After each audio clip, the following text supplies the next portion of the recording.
চাওঁতে চাওঁতে আকৌ বহাগ পালেহি অসমীয়াৰ প্ৰাণৰ বহাগলৈ বেছিদিন নাই সেয়েহে এতিয়া প্ৰতিজন অসমীয়াৰ গা সাতখন আঠখন হৈ পৰিছে ঠায়ে ঠায়ে আৰম্ভ হৈছে বিহু নাচ আৰু বিহু বাদ্যৰ কৰ্মশালা আৰু বিহু নাচ আৰু বিহু বাদ্যৰ কৰ্মশালাত ওলাই আহিছে ডেকা গাভৰু কণ কণ শিশুৰ পৰা কিশোৰ কিশোৰীসকল এখন বিহু কৰ্মশালাৰ দৃশ্য এই মুহূৰ্তত দেখাবলৈ চেষ্টা কৰিছোঁ সহযোগী সঞ্জয় দেখিছোঁ অকণমান যোজনাৰ মাজলৈ গৈছোঁ প্ৰথমতে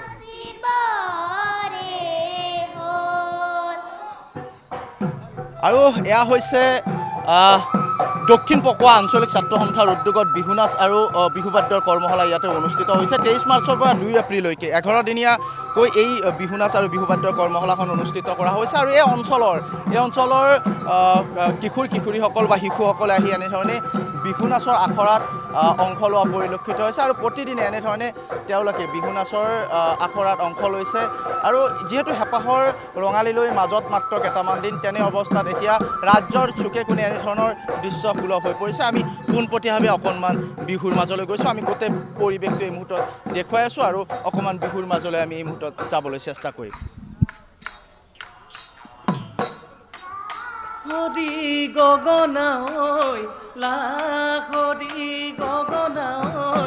গগনা কিহেৰে গগনা কিহেৰে বা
সহযোগে পৰিৱেশটো দেখুৱাই থাকিব আৰু দক্ষিণ পকোৱা আঞ্চলিক ছাত্ৰ সন্থাৰ এগৰাকী বিষয়ববীয়া আছে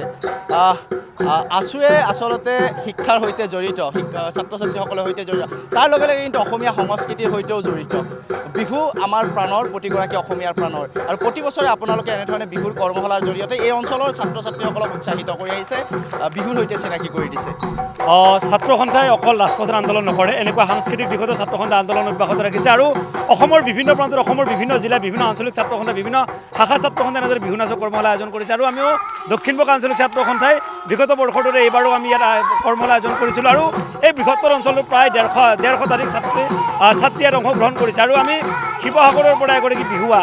নিতু বৰুৱাৰ এগৰাকী বিহুৱতী জ্যোতিষ্মা সদনক আমন্ত্ৰণ জনাইছিলোঁ আমাৰ এটাই লক্ষ্য যে শুদ্ধ ৰূপত ব্যাকৰণিক দিশত যাতে বিহুটো শিকিব পাৰে আৰু বিহুটোক লৈ যাতে শুদ্ধ ৰূপত নতুন প্ৰজন্মই আগুৱাই লৈ যাব সেইটো লক্ষ্য ৰাখি ছাত্ৰ সন্থাই প্ৰতি বছৰে আমি ইয়াত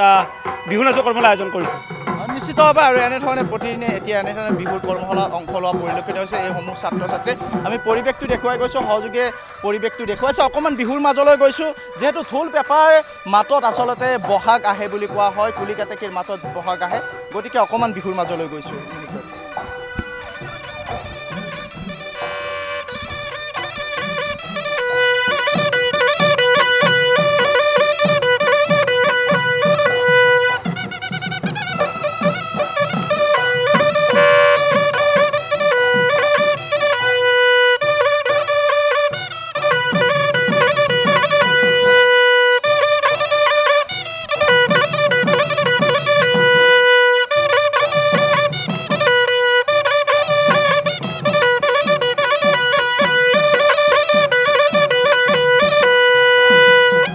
এতিয়া এনেধৰণে ৰাজ্যৰ চৌদিশে এই দৃশ্য সুলভ হৈ পৰিছে। আমি দেখুৱাইছোঁ এয়া দক্ষিণ পকোৱা আঞ্চলিক ছাত্ৰ সন্থাৰ উদ্যোগত বলুৱা গোৱালপাৰাত অনুষ্ঠিত হোৱা এই বিহু নাচ আৰু বিহু বাদ্যৰ কৰ্মশালাৰ দৃশ্য। আৰু প্ৰতিদিনে এনেধৰণে 150ৰো অধিক ছাত্ৰ ছাত্ৰীয়ে প্ৰশিক্ষণ গ্ৰহণ কৰি আছে আৰু অভিজ্ঞ প্ৰশিক্ষকসকলৰ দ্বাৰা ইয়াতে প্ৰশিক্ষণ দিয়া হৈছে। মুঠতে আছুৰ এটাই লক্ষ্য আৰু উদ্দেশ্য যে নৱপ্ৰজন্মৰ ছাত্ৰ ছাত্ৰীসকলক বা কিশোৰ কিশোৰীসকলক বিহুৰ সৈতে চিনাকি কৰি দিয়া বা আমাৰ যি আচলতে পৰম্পৰা অসমীয়াৰ যি বাপতিসাহোন পৰম্পৰাৰ সৈতে চিনাকি কৰি দিয়াৰ বাবে অন্যতম কাৰ্যসূচী হিচাপে এনেধৰণে বিহু নাচ আৰু বিহু বাদ্যৰ কৰ্মশালা হাতত লৈছে আৰু প্ৰতি বছৰে তেওঁলোকে এনেধৰণে বিহু নাচ আৰু বিহু বাদ্যৰ কৰ্মশালা অনুষ্ঠিত কৰি আহিছে। আৰু এইবাৰো যিহেতু 11 দিনীয়াকৈ বিহু নাচ আৰু বিহু বাদ্যৰ কৰ্মশালা অনুষ্ঠিত হৈছে, গতিকে প্ৰতিদিনে এনেধৰণে এই অঞ্চলৰ 150ৰো অধিক ছাত্ৰ ছাত্ৰীয়ে প্ৰশিক্ষণ লৈ থকা পৰিলক্ষিত হৈছে।